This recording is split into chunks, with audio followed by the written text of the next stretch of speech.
What's up, guys, and welcome back to my channel. In our first news, Alexander Volkanovski has started preparations for his next fight, which could potentially be against rising contender Lerone Murphy. Recently, Volkanovski shared new training footage that caught fans' attention, showing him rolling on the mats with world-class jiu-jitsu specialist Craig Jones. The two have worked together for years, and Jones has been a key part of Volkanovski's grappling improvement throughout his career. In the clip, fans saw the featherweight champion putting in hard work, sharpening his ground defense and submission awareness. However, what really stood out was Craig Jones managing to catch Volkanovski in a slick submission, forcing him to tap. The moment sparked laughs from both men, showing the mutual respect and playful competitiveness in their training sessions. Volkanovski has always been known for his elite striking and strong wrestling base, but his constant drive to evolve his jiu-jitsu game proves why he remains one of the most well-rounded fighters in the sport. Even after years at the top, he continues to push his limits, learning from the best to prepare for whatever challenges come next inside the octagon. And before we continue, make sure to leave a like on the video and subscribe to help support the channel. Moving on to another news,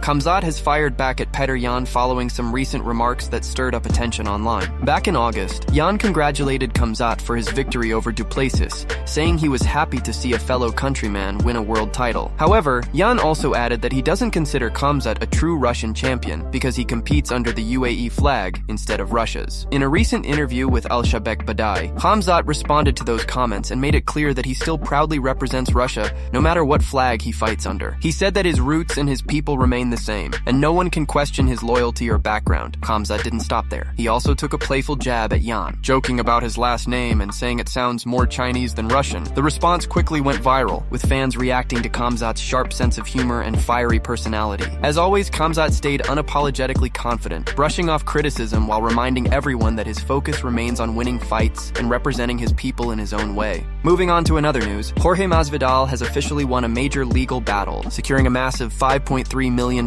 judgment against Fanmio, the promoter behind his 2024 boxing match with Nate Diaz. The court ruling comes after an arbitrator determined that Fanmio failed to pay Masvidal the full amount he was promised for the fight. According to reports, Masvidal was guaranteed up to $7 million for the bout, but received only $115 million. After repeated refusals from Fanmio to pay the remaining balance, the dispute was taken to arbitration, which resulted in Masvidal being awarded $4.85 million in damages, along with attorney fees and interest, bringing the total to over $5 million.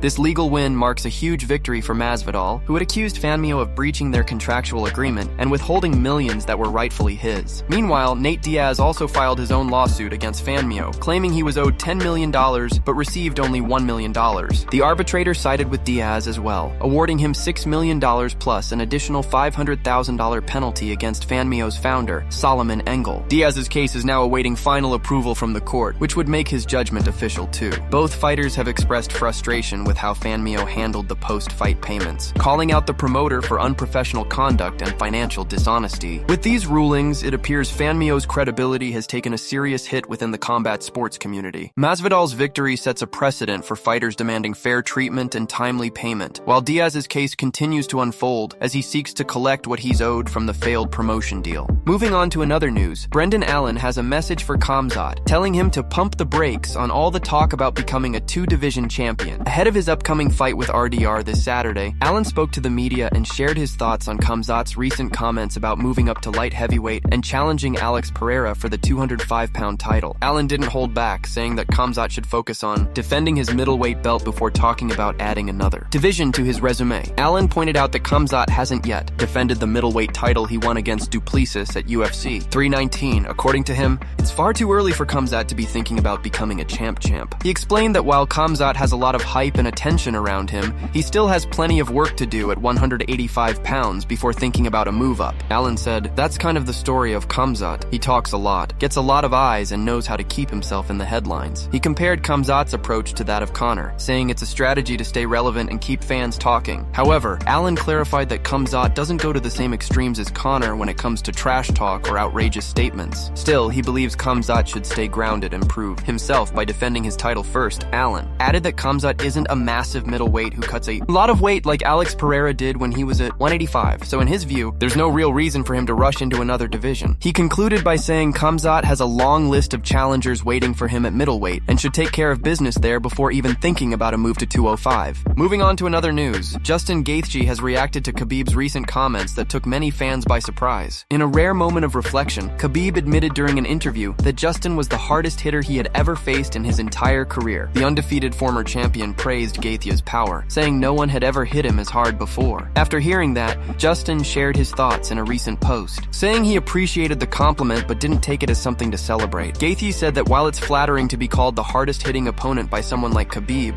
it doesn't erase what happened in their 2020 title fight. Khabib defeated Gaethje that night via submission, and for Justin, that's what truly matters. He admitted that despite landing heavy shots, powerful leg kicks, and clean right hands, it still wasn't enough to get the win. In his own words, Justin explained that hearing Khabib say he hit like a truck doesn't necessarily make him feel good because Khabib still beat him and remained undefeated. He said, "Yeah, I hit him really hard, kicked him really hard, and landed a good right hand, but at the end of the day, I didn't win. I didn't get the belt." That humility from Gaethje shows the mindset of a true competitor who values victory more than recognition. Have praised both fighters for the mutual respect they've shown years after their memorable fight. Khabib, who retired unbeaten shortly after defeating Gaethje, has often spoken highly of his former opponents, and this compliment to Justin only adds to that legacy of sportsmanship. Meanwhile, Gaethje continues to stay active in the lightweight division, chasing another shot at championship gold, while still earning respect from fighters and fans for his warrior spirit and honest perspective on the game. Moving on to another news, Alex Pereira has once again shown his deep appreciation for his longtime coach and close friend, Glover Teixeira. Following his impressive victory over Magomed Ankalaev at UFC 320, Pereira surprised Glover with a brand new truck as a token of gratitude. This heartfelt gesture isn't the first time Pereira has gifted his mentor something special. Back in 2023, he gave Glover a Harley-Davidson motorcycle to thank him for his guidance, friendship, and unwavering support throughout his career. During an emotional moment, Glover expressed how much the gift meant to him, saying he had no words to describe the friendship he shares with Pereira. He explained that from the very beginning,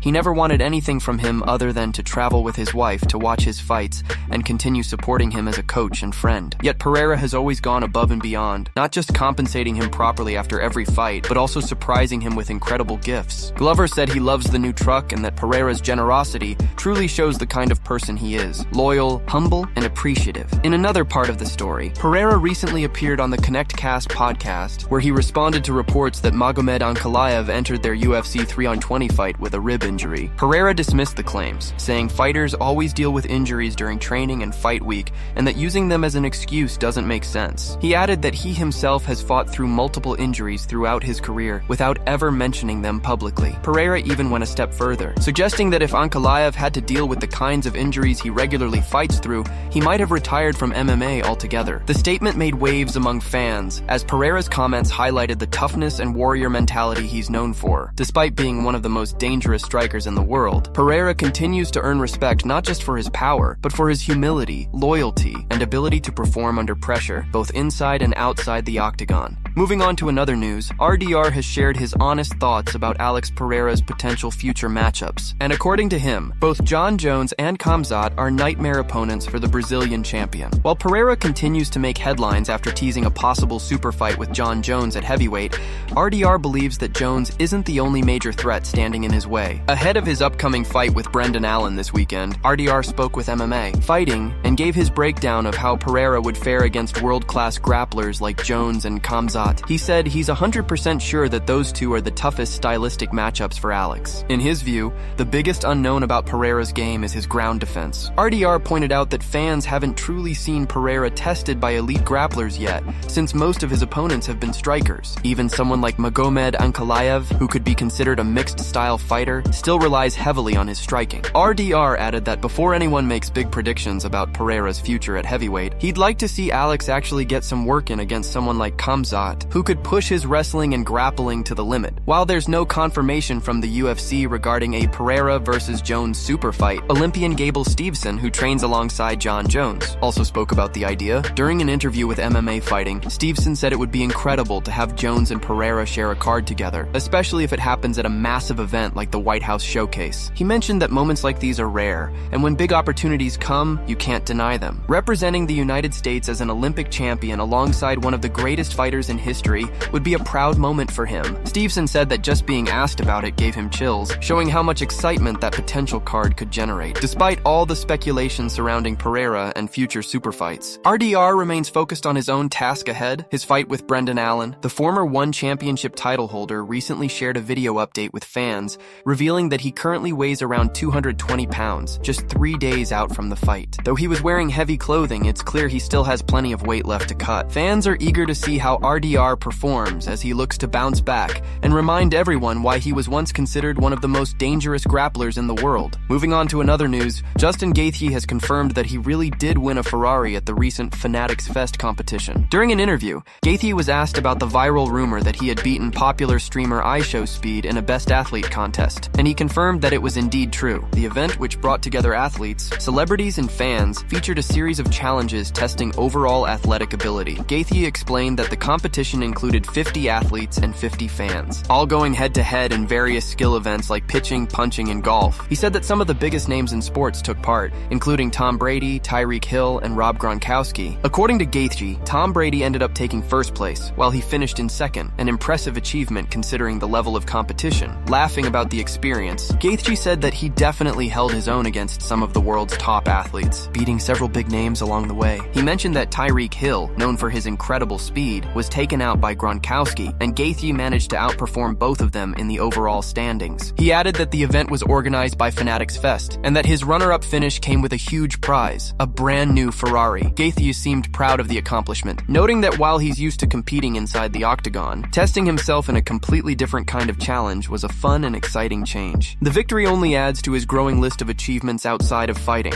showing that his athleticism and competitive drive extend well beyond the UFC cage. Moving on to another news, Dana White has made some major roster changes following last weekend's UFC Rio card, with multiple fighters officially released from the organization. According to reports from Sherdog's Tom Feely, 4 fighters have been removed from the UFC roster as part of the company's regular talent shuffle. First up is Irene Alexa, who suffered her 3rd straight defeat this past weekend, dropping her overall UFC record to 1 win and 3 losses. Her recent struggles have made it difficult for her to find consistency in the octagon. The news of her release drew a reaction from fellow UFC fighter Jana Santos, who didn't hold back. She wrote, "How do you fail a weigh-in, lose 90% of your fights, and get busted for PEDs in just 4 appearances?" The comment quickly gained attention among fans, with many agreeing that Alexa's departure was inevitable given her recent form. Next, we have Andre Muniz, who was stopped by Edmund Shahbazian in the very first round during their bout on the UFC 320 card earlier this month. That loss marked his 4th defeat in 5 fights, with his only win dating back to 2023. Once considered a dangerous submission artist in the middleweight division, Muniz's recent performances have failed to live up to expectations, leading to his release. Another name on the list is Justin Tafa, who was cut following a botched weight cut ahead of the UFC Perth card. The heavyweight missed weight badly, and later announced he would be taking time off from MMA to recover and refocus. Tafa had built a reputation for his heavy hands and knockout power, but inconsistency and fitness issues seem to have caught up with him. Lastly, Brogan Walker was also let go after dropping her 3rd straight fight, losing to Veronica Hardy on the UFC 320 card. It was Walker's first fight in over 2.5 years, and the long layoff clearly showed. She struggled to find her rhythm throughout the match and ultimately came up short once again. These roster cuts come as part of the UFC's ongoing efforts to refresh divisions and make space for new talent, emerging from the Contender Series and regional promotions. Moving on to another news,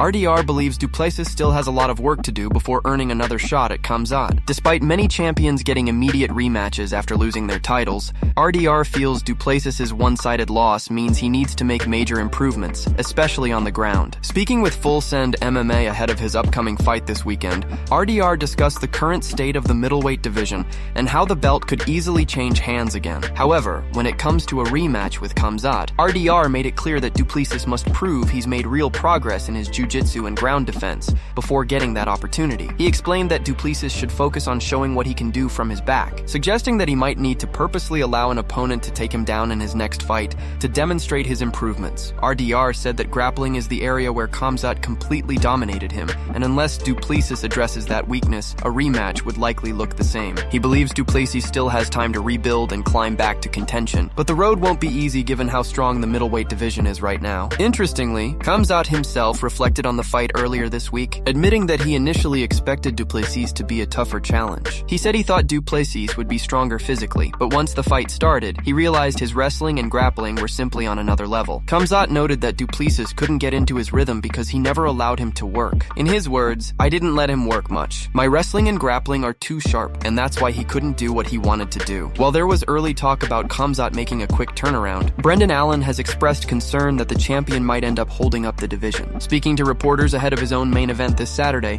Allen compared Khamzat's current status to Conor's past tendencies of staying in the spotlight spotlight even when not competing. Allen said, "Man, middleweight is a mess right now. It's definitely a concern. Hopefully we don't need an interim belt or have to strip him, but if that's what happens, so be it." He also mentioned that Khamzat has been open about dealing with health issues and injuries, which could delay his return further. Allen's comments echo a growing sentiment among fighters who want clarity in the title picture. Both Allen and RDR are hoping to earn a crack at the championship with strong performances this weekend, but for now, the focus remains on whether Du Plessis can rebuild and prove he deserves that long-awaited rematch with Khamzat. Moving on to another news, this week has been absolutely packed with headlines surrounding Alex Pereira, and after Khamzat once again called him out, that potential fight has gained even more attention. But while all eyes have been on Pereira, the MMA world is quietly gearing up for one of the biggest matchups of the year, Islam Makhachev versus JDM. This upcoming fight has completely divided fans and analysts alike. Everyone agrees that when it comes to grappling and control, Islam is on a different level. There's simply no debate about his dominance on the ground. However,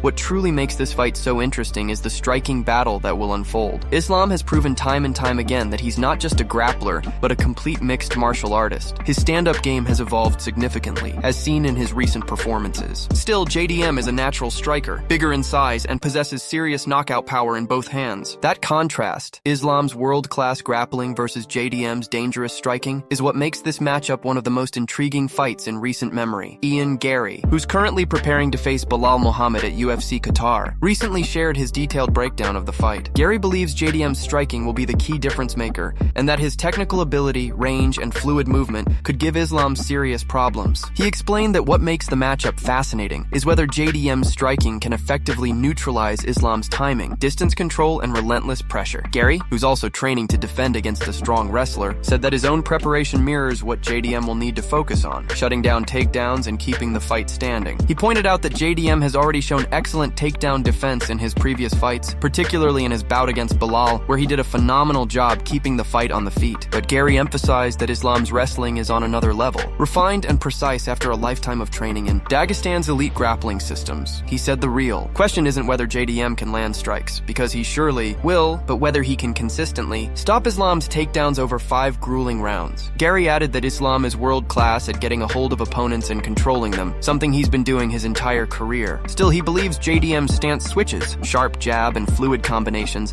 could make a major difference in the striking exchanges. Gary finished by saying that if JDM can keep the fight standing and maintain his rhythm, he has a real shot at pulling off the upset. He predicted that JDM could win cleanly on the feet, using movement and timing to stay ahead. But as always, the big question remains, can he stop Islam's takedowns and survive the pressure for 5 full rounds?